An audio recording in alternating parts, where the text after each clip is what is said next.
Hi guys, welcome to week 3 of VLSI 101. Hope you're all done with week 1 and week 2. In week 1, you might have done all the installation and you might have understood what MIPS assembly language is. And in week 2, you might have implemented all the individual data path components like program counter, instruction memory, ALU, and so on. And you might have tested it using test bench also. So that was discussed in the previous week. So we showed how to test your design using the test bench and everything. So moving on to week 3, so let me show you this diagram. So this is a known diagram from the textbook, right? So what you have now, so you have all the individual components that was implemented and you have tested it as well. So but you have to make everything work together, right? So in this week you will be writing a top module that has instances of other modules that you have implemented in week 2, and you will be making everything work together. So that is the basic overview. So here we have given few tasks for you. So the first one is to understand machine language decoding. So what is machine language decoding? So consider this assembly instruction. So I hope you have all went through the textbook page number mentioned here. So consider this assembly instruction. One second, let me show you this. These are all snippets from the textbook only, right? Yes, so all the MIPS instructions are 32-bit long, right? So it's written here, and so consider this instruction, and so you have T2 register, you have T3 register, and you have to add the contents of these two, and your destination register is T1. So that is what it means, right? So here, see this example here. Here basically they are doing the same thing but using different registers. They are adding the contents of S2 and S3. They are putting it in the S1 register, which is your destination, and they are writing the MIPS machine code, which is 32-bit long for this instruction, this particular instruction. So okay, so in the 32-bit instruction, the first, the starting from the MSB, bits 31 to bits 26 is your opcode. The next 5 bit is your RS, the next 5 bit is your RT, and next 5 bit is your RD, and the next 5 bit is your shift amount, and the last 6 bit is your funct field, right? So okay.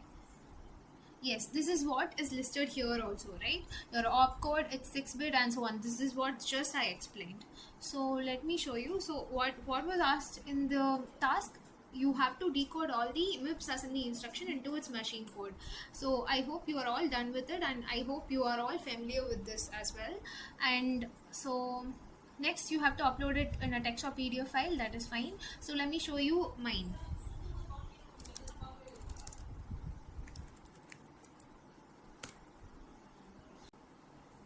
So the instructions here, this is basically the instruction that was mentioned here also. So this is the corresponding machine code of that instruction. So I hope you are all done with this. And so basically, to do operations with the register contents, there need to be like you need to have some values inside the registers, right? So I have added few instructions above to make sure that I have some value in the register T0, T2, T3, and so on, because we are using the registers here to do the below operation, right? So that's it. This is my instruction memory file, and so next I'll be showing you my top module. So as I told you earlier, the top module is where I have all the individual modules instantiated together. So here is my top module. I've named it as MIPS 32 top. That's absolutely your choice, and the input is clock and reset here. And so now that's it. Like now all that you guys need to do is to instantiate your modules here. So I'm declaring a register that is 32-bit wide as program counter. This is very self-explanatory only. And so I've written a module called add4, and I've instantiated here in the name PC increment. So this module will make sure that the program counter's value is incremented by 4, right? And I've instantiated instruction memory also here. So as discussed, so how the individual fields from the instructions must be extracted. So I have discussed the format for R type instructions, right? So you all know that bits 31 to 26 is opcode, and bit 25 to 21 is RS, RT, RD, and so on. So I'm just extracting it here. And so if you refer the diagram here, so the control unit signals, it should be mapped, right? So for that I'm just declaring wires. This wire is going to hold the value from the control unit, right? And the module that I have written for control unit is main decoder. Like I have named it as main decoder. So you have to be careful with the namings, right? So make sure that you use your module's name. And here in the top file I've named it as control unit. So that's also up to you. And I've mapped the signals correct accordingly. And okay, so I'll come back to this later because in the last two instructions in the mentioned task, you will be using this highlighted part, right? I'll come back to this again. So this is the register module. I'm instantiating the register module here. I'm passing clock, I'm passing reset from this file to the module. Basically I'm connecting everything, like I'm mapping the signals of that module to the signals in this top module, right? So that's how you connect everything together. So this is also self-explanatory only. I just have a block called sign extend. I'm instantiating here the same story, and I have a block called ALU control. I'm instantiating it here. Basically everything is same only, and so you can have a look at it. So if you have any doubt, just reach out to us. Right now I'm just showing an overview. Okay, yes, okay, that's it. So that's the top module. It is very easy because you have tested all the individual modules also. And so basically you are going to integrate all the tested modules together here. So that's what you're going to do.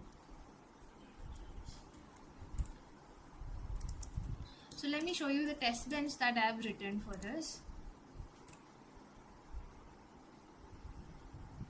Okay, so I've declared the inputs as registers because that's what you do in a test bench, and I've instantiated the top module, and I'm generating clock here, and I'm creating a dump file here because this dump file you need a dump file to view it in the GTK wave, right? And I'm initializing signal clock for 0, reset at 1, reset as 1. Hope you're all familiar with this because you have tested all the individually implemented blocks as well, right? So that's it. So the test bench is basically very easy.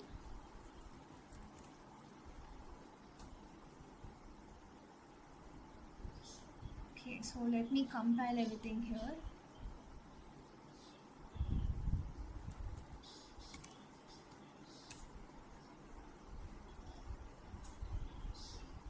One second, because you have to make sure that you write all the names of the modules. So I don't want to type everything here now because I already did. Let me just show you. Okay, so yeah, so you might have seen this command in the previous videos as well. So you have to make sure to type all the modules that you're using in your top file here, and you have to include your top TB file, testbench file, top.v, because that's the name of my top file, and the other Verilog codes as well. And you have to use this command, right? You might have seen it in the earlier videos. Now you have to type,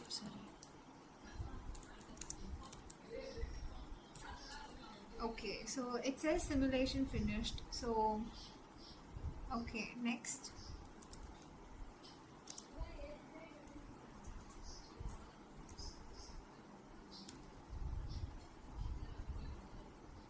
Okay, so my VCD file's name is mips32 underscore top.vcd. So let me just open it here, and I have a saved state also. I'm just going to load the saved state because I don't want to open GTK wave fresh and load all the signals. Basically it's just the same thing, so you guys will know. Okay, so these are the signals in the test in your top TB and your UUT also, unit under test also, because I named it that way in the test bench. So in the GTK wave, I hope you guys know you can change the data format to whatever format you want. They have hexa, decimal, binary, and everything, so you can change it as per your convenience. Let me just change everything to decimal so that it will be clear. Okay, right? I want you guys to focus on these. I mean, obviously the other signals are also here, but just like focus on these signals. Okay, so okay, let me just open my instruction memory file also. Instruction memory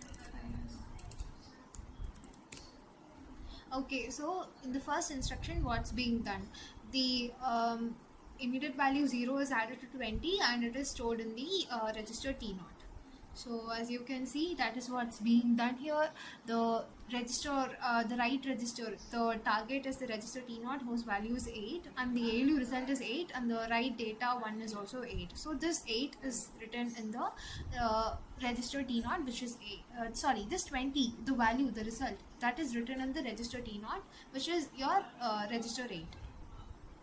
Okay, and in the next clock edge you can see, so coming back to the next instruction that I have, so 0 should be added with 10 and that should be loaded in register T2, right? So as you can see, the result of the ALU is 10, the right data is also 10, that should be written into register 10, which is, what is your register 10? Your register 10 is T2, so it should be written in T2. And you can see the program counter value is incremented by 4, right? It was 0 earlier, now it's 4, right? And coming to the next clock cycle, so what is the next instruction that I have here? So these are the values that I chose. You can choose any of your values and test the functionality, right? So next, as per the instructions, the value 14 should be added with 0 and it should be stored in the register T3. So what is register T3? The register T3 is register 11. So the result is 14. Obviously, when you add 0 with 14, you get 14, and that 14 is stored in the register T3, which is 11, right? And the next instruction says you have to, just a second, yeah, you have to add 17 with 0 and store it in the register T4. So that's exactly what's being done here. So you have to add 17 to 0, the result is 17, the ALU result is 17, the right data is 17, and you have to store it in the register 12, right? And next, your register T5. So your register T5 should have the value 2. So that's your ALU result 2, and you are storing it in the register, here. Yes, so your register T5, that is 13, and your register T5 has the value 2 now. And your register S2, so I'm just storing some value in register S2 also, because that is you are using the register S2 in computation here, right? So I stored value 15 to register S2, because when you add 0 to 15 you get 15, that, and you store it in the register S2. Your register S2 is your register 18, right? And you store a value 15 there. So that's it. So these instructions are executed. So I want you to notice the program counter value is incrementing by 4, right? And so where is it? Yeah, coming to the next instruction here, so this is the original instruction that was listed over there, right? So add T1, T2, T3. So you have to add the contents of register T2 and T3 and you have to store it in the register T1. Okay. So what is the value of that was there in register T2? 10. Register T3 14. So you have to add these two. That's 24. 24 should be stored in the register T1. So 24 is stored in your register T1. So your register T1 is your register 9, I mean. So you can see that's being done here. And what is your next instruction is you have to AND the contents of register T4 and T5, you have to store it in register T1. So this AND is bitwise AND, right? So you have to write down the content of register T4, which is 17, and you have to AND it with 2, and you have to store back the content in register T1. So same register 9, it is going to now hold the result of the AND operation between the register T4 and T5. So once you work it out, you get a value 0 as per my example, right? So that's exactly being written here, so which is right. And moving to the next instruction, set less than command. So what it will do? So it will compare the content of the register S2 and T0, and when S2 is less than T0, the value in S1 is set, right? So what is S2? S2 is 15 and your T0 is 20. So obviously 15 is less than 20. So your S1 content will be 1 because it's being set. So now you can see your S1 register is 17 and it is being set to a value of 1, right? So this instruction is also executed correctly and your program counter value is incremented by 4, right? And next, shift right arithmetic. So we have to shift the content of the register S2 by 4 times. You have to shift it right by 4 times and you have to store the result in register S1. So what does register S2 have? It has a value of 15. When you shift the value 15 by 4 times, what you will get? You will get 0, right? So yes, you get 0. So that is what is written here. So the register 17, which is your register S1, is now being overwritten with the value of 0, because in the previous case its value was 1 because it was set. Since S2 was less than T0, it was being set, right? And in the next instruction, when you shift the content of register S2 by 4 to the right by 4 times, you get the value of 0, and that's written here. And coming to the last instruction, sorry, not the last, yes, jump JRT0. So what does it do? It jumps to the program counter value now jumps to the content of the register T0. So you have a value 20 in register T0, right? So now as you see in the next cycle, the value of program counter is changed to 20, right? So now you are jumping to the value that is stored in register T0, which is 20. Now your program counter is jumping to that location and starts executing from there. Okay, so now your program counter jumped to 20 and it starts executing from there. So again, as you can see, it is executing the same instruction. So the value, yes, so the value 0 is added to 15 and it is stored in the register S2. That was your 20th instruction, right? So it was executed earlier also. Since the program counter is going back to the 20th address again, it is executing the same instruction again. As you can see, it is now just going on executing the next instruction 24th, like it's incremented to 24, 28, 32, 36, 40, and it is coming back to 20. So and it is executing like this, right? So these two instructions here. So earlier I said that I'll come back to this, right? So this is jump register instruction, JR instruction. So what it will do? So it will make your program counter value jump to the address that's present in the T0 register. So your program, as you saw in the waveform, your program counter value immediately became 20 because your T0 had the value 20, so it just immediately jumped there, right? And just a second, yeah. And the next instruction is JALR instruction. So here there is a small difference between JR and JALR instruction. So here, if it is just like that, like you can mention two registers here also, or you can just mention a single register here also. So if it is like JALR $T0, then your program counter just jumps to the address in the T0. So that's the expected behavior. But another catch here is the return address, the PC plus 4. That is the address of the next instruction, right? So that is stored in the register RA.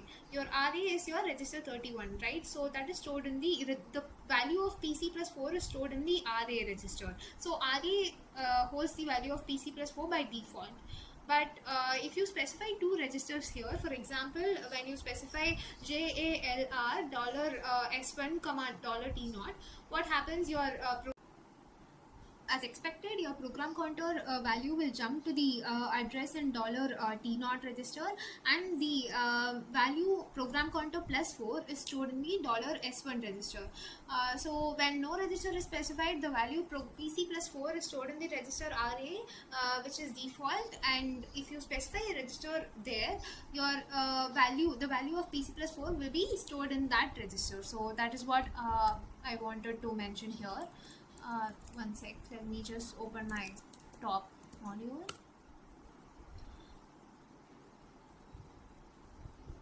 Okay, so this is what I've handled it here. So whenever my link field, my the link value, I'm getting it from the main decoder. So I have written my control unit such that it will be able to handle this jar instruction as well.